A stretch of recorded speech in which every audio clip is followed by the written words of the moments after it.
नमस्कार, हिंदुस्तान लाइन देख रहे हैं आप और मेरा नाम है तुषार श्योरा।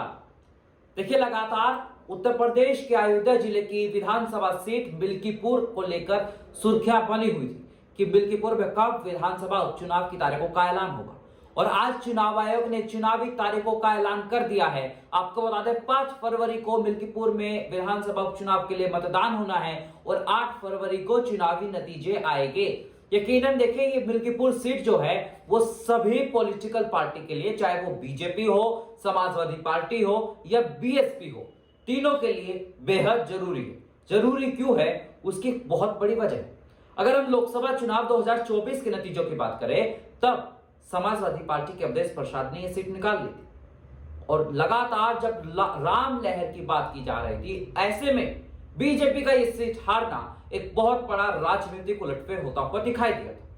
लेकिन अब बीजेपी चाहती है कि मिल्कीपुर विधानसभा सीट को जीतकर उपचुनाव में पूरा मोमेंटम अपने पक्ष में कर लिया जाए, क्योंकि 2027 में विधानसभा चुनाव भी होंगे और इसीलिए बीजेपी की पूरी टीम तैयार है चुनाव लड़ने के लिए उत्तर प्रदेश की मिल्कीपुर विधानसभा सीट। आपको बता दें, बीजेपी ने 6 मंत्रियों को जिम्मा दिया इस सीट पर चुनावी कैंपेन संभालने के लिए और यह सीट एससी रिजर्व सीट है।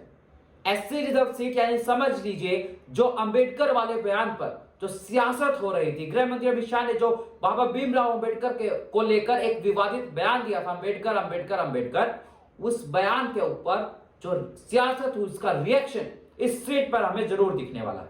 आपको बता दें, एससी रिजर्व सीट जहां पर एससी समुदाय बहुत ज्यादा है और ऐसे में क्या वो बयान बीजेपी को भारी पड़ता हुआ उपचुनाव में दिखाई देगा, वो ये चुनावी नतीजे साफ तौर पर बता देंगे उपचुनाव के कि क्या ये बीजेपी को भारी पड़ा।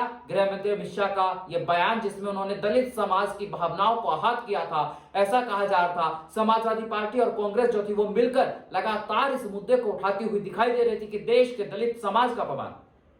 लेकिन सबसे पहले एक बार आप पिछली बार विधानसभा चुनाव यानी 2022 के विधानसभा चुनाव के नतीजे जान लीजिए। 1,03,000 के करीब समाजवादी पार्टी के अवधेश प्रसाद को वोट मिले थे, वहीं बीजेपी उम्मीदवार को 90,000 के करीब वोट मिले थे और जीत का अंतर जो था वो लगभग 13,000 से ज्यादा का अंतर था। वो आप ये आंकड़े देख सकते हैं। यानी कि समाजवादी पार्टी ये सीट एक आराम से कंफर्टेबल मार्जिन से जीतती हुई दिखाई दे रही थी पिछली बार। क्या इस बार ऐसा होगा? क्योंकि ऐसा इसलिए माना जा रहा है कि अयोध्या की सीट ने बीजेपी को लोकसभा चुनावों में बड़ा झटका दिया था। क्या एक बार फिर बीजेपी को इस सीट पर झटका लगेगा? लेकिन बीजेपी की कोशिश यह है कि बीजेपी इस इलाके में अपनी पैठ दोबारा बनाए और इस सीट को जीते। लेकिन क्या गृह मंत्री अमित शाह का अंबेडकर वाला बयान बवंडर साबित होगा बीजेपी के लिए? क्या बीजेपी की जीत में वो रोड़ा अटकाता हुआ दिखाई देगा? देखिए, सबको पता है चुनाव में टेक्नोलॉजी का इस्तेमाल हर कोई करता है और यकीनन इन चुनावों में बयान वायरल होगा। पूरे देश में अमित शाह का यह बयान, गृह मंत्री अमित शाह का यह बयान वायरल हुआ था और यकीनन दलित समाज इस बात से बिल्कुल सहमत है कि दलित समाज की भावनाएं आहत हुई है। इसीलिए बीजेपी के नेता लगातार अपने आप को इस मुद्दे को लेकर डिफेंडिंग मोड में। देखिए, सवाल सबके मन में यही है कि उत्तर प्रदेश की मिल्कीपुर की जनता किसे जनादेश देती हुई दिखाई देगी? क्या जनादेश होगा?